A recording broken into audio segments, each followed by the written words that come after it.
Live from New York City, it's the Wendy Williams Show. Hello, this is the Hot Topic Show. It's what we do. We won't judge, but we're judging.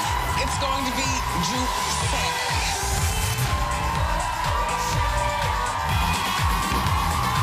Now, here's Wendy.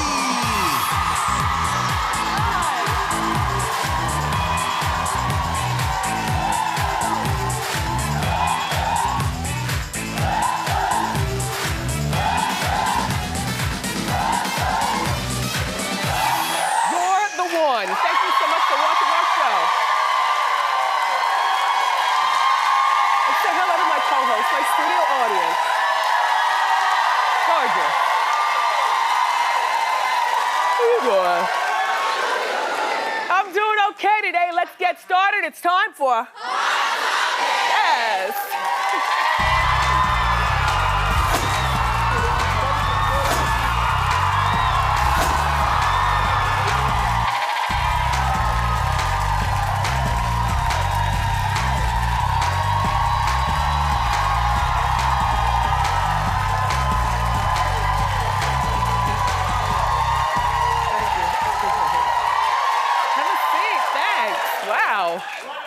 Wow, it's real loud. I love you more. Well, today is the day that we honor Dr. Martin Luther King Jr. He would have been 88 years old today. And one of his many sayings, one of the many things that he tried to impart on us, he would say, I have decided to stick with love. Hate is too great a burden to bear. Amen. So, and I want to shout out to all the teachers in the audience. Are there a lot of teachers here? Yeah. A thankless job. Damn kids. So remember last week? I'm coming down with the yeah, so ignore that. But I soldier on.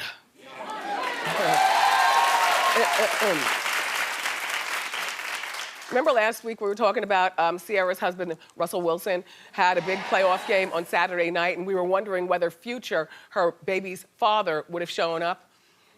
Well, he did. And if you didn't hear, or maybe you have by now, the Seahawks, Russell's team, lost to the Atlanta Falcons. The game was played in Atlanta. You know, Future's from Atlanta. Ciara's from Atlanta. So why wouldn't Future be at the game if he would like to see the Falcons? It just so happens that there was another reason to be there, and that was the DJ playing Future music back and forth and back and, to try to shake the Seahawks. And then there is Future with my friend, he's a DJ, Ryan Cameron. Hi, Ryan. He's in Atlanta. So, but Future showed up on the sidelines to root for the Atlanta Falcons. Now, all right, the Seahawks lost. So first of all, you can imagine the screw faces that Russell might have been getting from his teammates in the locker room. Because you know how before you process who to blame, you just blame one person? Like, we lost the game, Russell, this is your fault. And then, do you have a nice night with your wife after her baby's father shows up and then I lose that? Like, do you really have a nice night or do you fight all night? I don't know. Well, after the game, Russell was spotted holding baby Future, which, you know, wow. And then there's Ciara. Ciara, you know, is pregnant. This will be her second child, her first with Russell. He has no children. You know, and Ciara tweeted this family picture with Russell with a caption that said, no greater blessing than having family. We're proud of you, Russell Wilson. Not aw, like, leave it alone. I don't know. I immediately thought that this was Ciara shade to Future being there, and me and Norman talked about it. And have you changed your mind in the last 5 minutes? I think it was a little shady. You know, we can find the shade in anything, but I think that was, it was a little shady. That is the truth.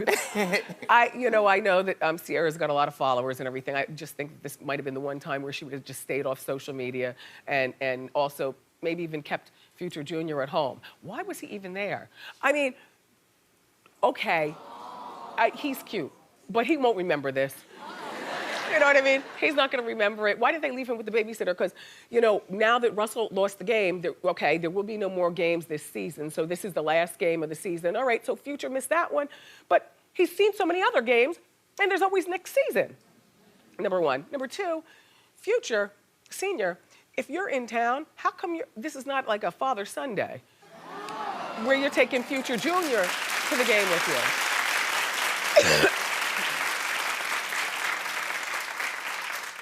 And I'm not exactly sure how much time Future spends with Future, because remember, Future's got 4 other kids, 4 babies' mothers. So, you know, he's spread his sperm quite thin. And there are only but so many hours in a day. Gee. By the way, over the weekend,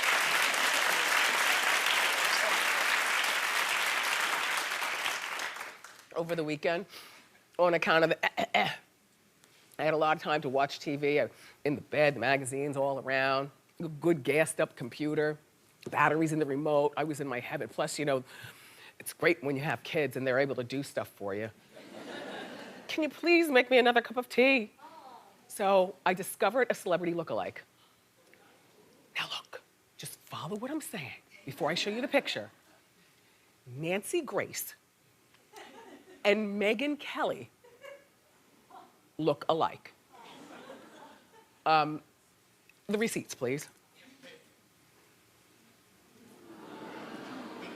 You don't, all right, clap if you think, like, I think that they look alike. There's something there.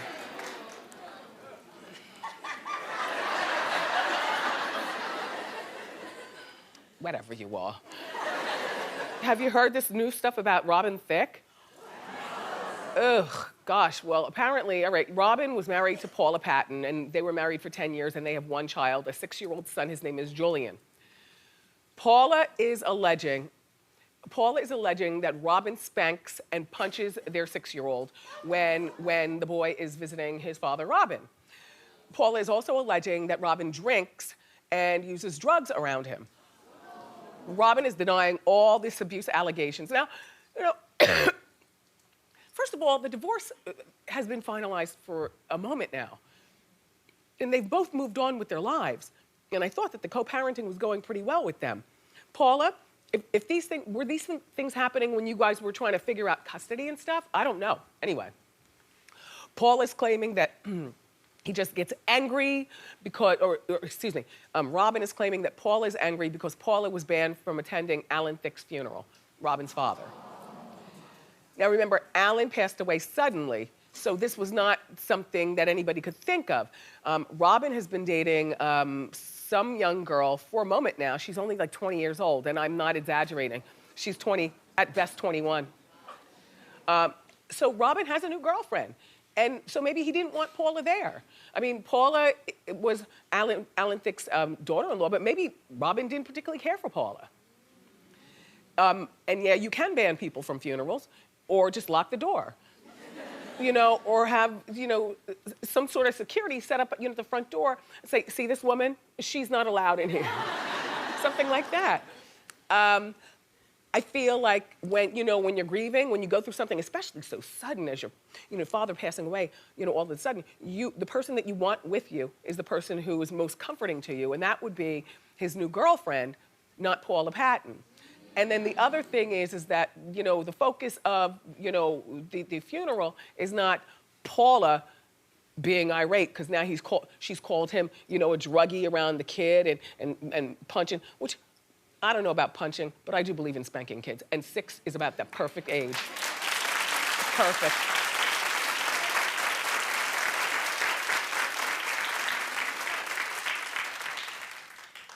Well, she's got nannies and people who are going to corroborate her story. But in our Hot Topics meeting, we all agreed that you can pay anybody to tell his story. For a few extra bucks, say that he, smokes weed around Julian. I don't know what Robin does, and Paula, I don't know what you do, but these allegations are coming out at such a weird time. And you don't even seem like that type, Paula. Like, you're so under the radar. In terms of, hanging out and going to the clubs and being on TMZ and Hot Topics and stuff. She's so under the radar. I need more information before I can make this judgment. But 6 is the perfect time where kids learn how to start lying to get what they want.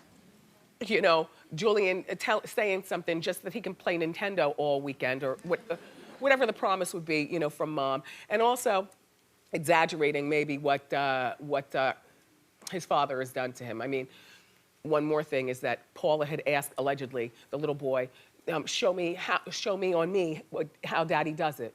And, you know, and she was like, ow. I mean, spankings don't hurt and kids do lie, but I'll be watching this story and report to you.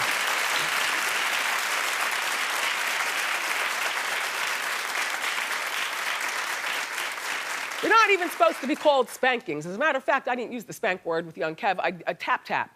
Get over here. I'm gonna give you a tap. Even though it would be the same blow as a spanking. But if you couch it nice, like a tap, you know, it doesn't sound so harsh. So remember last week we were talking about the Michael Jackson movie where the white guy, Joseph Fiennes, was playing Michael Jackson? And I was telling you that Paris Jackson and also one of her brothers, and along with the whole, you know, Michael sphere, is up in arms. It was a white guy who was gonna be playing Michael. Well, it turns out all that protesting worked. Have you heard? It's canceled. Yeah, canceled.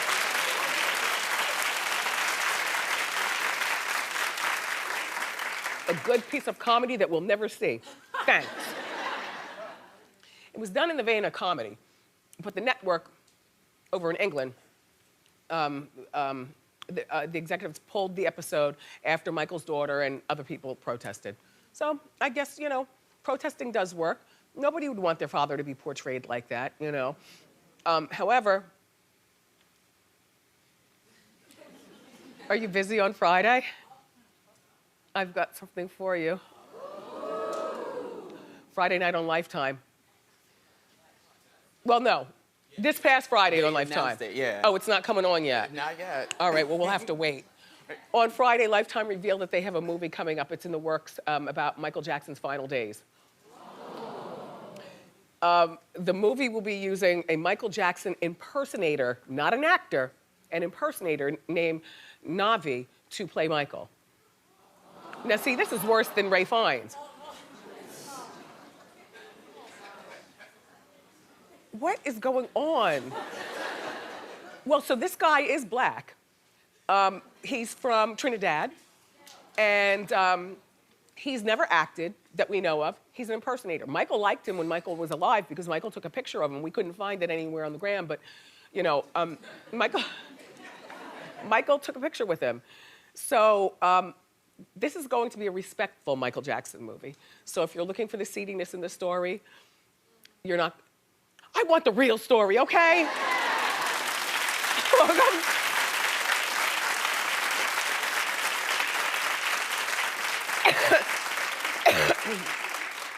It's gonna be produced by our producer friend, Suzanne DePast, who is friends with the Jackson family, and Suzanne's gonna put out a quality product. Darn.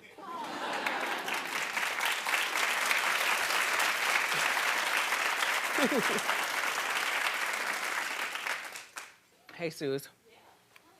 Did you have a nice weekend? Yeah, it was really nice. Pete's sick, though, so I haven't slept much. What's He's got the cough. The cough. Non-stop. Nothing will help him.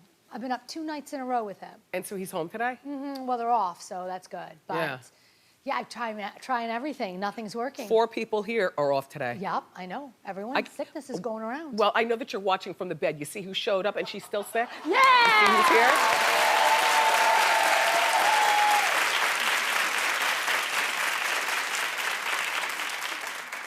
It's the way I got my bones. Showing up when other people wouldn't, all my entire career, and I just can't stop it now. All right, so Lamar, you are delusional. And I cannot believe that you're still speaking this way. Chloe has moved on. Now, that won't last long, but she's not coming back to you. So Lamar is gonna appear on The Doctors tomorrow and make a big declaration. Now we've got the big declaration. Take a look. Or when you look at your life ahead of you, what are you looking forward to? Honestly, I want my wife back.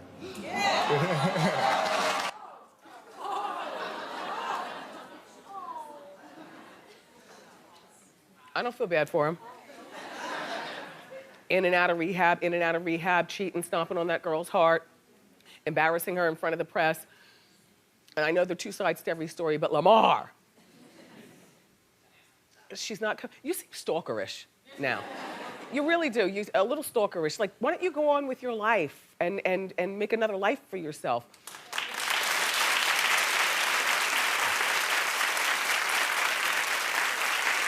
So,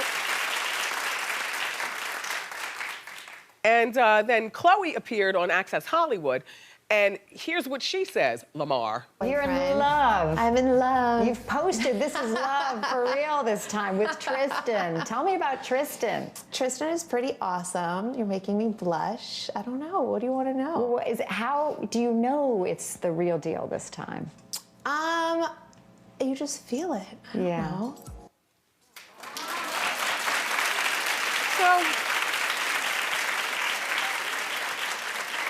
she deserves her own happiness, Lamar. Stop throwing your stones back into the race. You don't know, no. Do you think that they might get back together? Clap if you do. A few of you delusional co-hosts.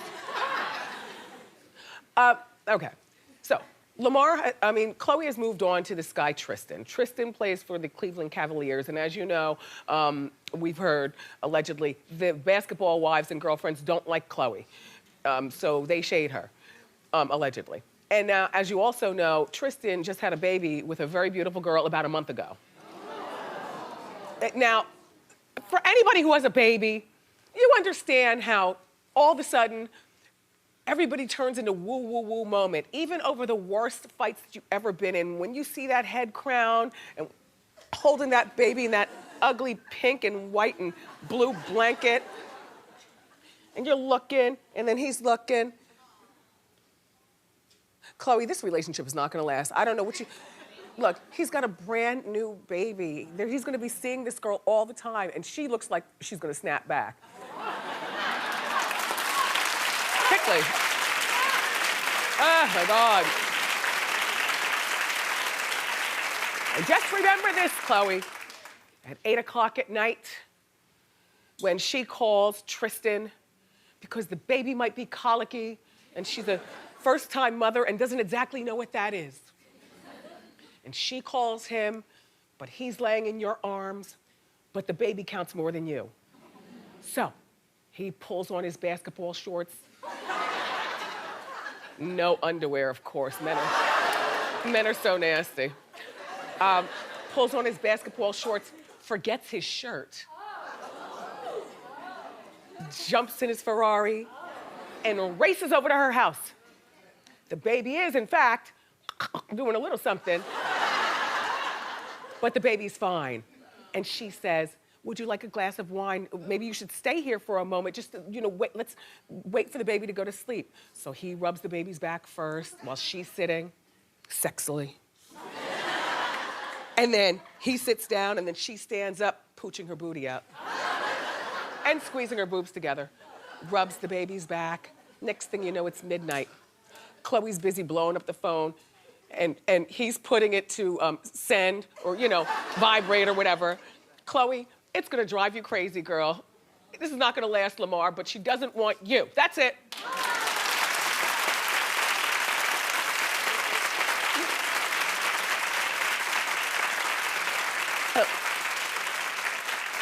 There's a video that's pretty hot on the internet now. It's behind-the-scenes footage of an Australian news anchor. Have you seen it? Going at it with her coworker for wearing the same color as her right before they went on the air. So this was not on the air, this is behind the scenes. But some sneaky person leaked it. Take a look. I need Julie to put a jacket on because we're all in white. I asked her before we came on. Julie, you need to put a jacket on. Come on, I told you 2 hours ago. We know in chat room. This is not. So I'm sorry. I've been flat out. Well, honestly. I'll call wardrobe and we'll get something. No, if you give me a second, if we can ask, I'm not sure who your lineup is today. If there's just a jacket floating around out there, ask Danica. I've made this clear 2.5 hours ago. Amber, if it's an issue, I can get on out of here. It is an issue. Go and grab a jacket.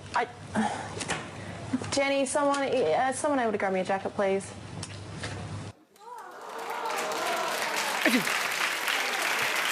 Here's the thing.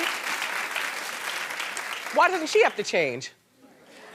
I mean, because if she puts on a red jacket, then it'll still look weird. It'll be red, white, and white. Maybe she doesn't have to change because she doesn't look... Well, she's not as much of a threat, maybe. I don't know. That was very funny. When they went on the air, actually, she did have on a black jacket. So she's pissed. It's funny. Anyway.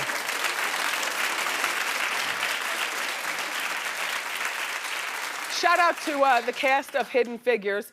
The movie was #1 at the box office for the second week in a row. Good for you guys.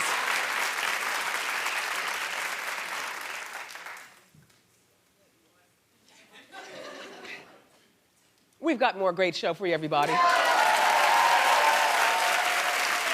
Up next, find out why Blackish star Jennifer Lewis is being sued by her boyfriend, and you don't want to go far for your TV for this story. The inside scoop is next.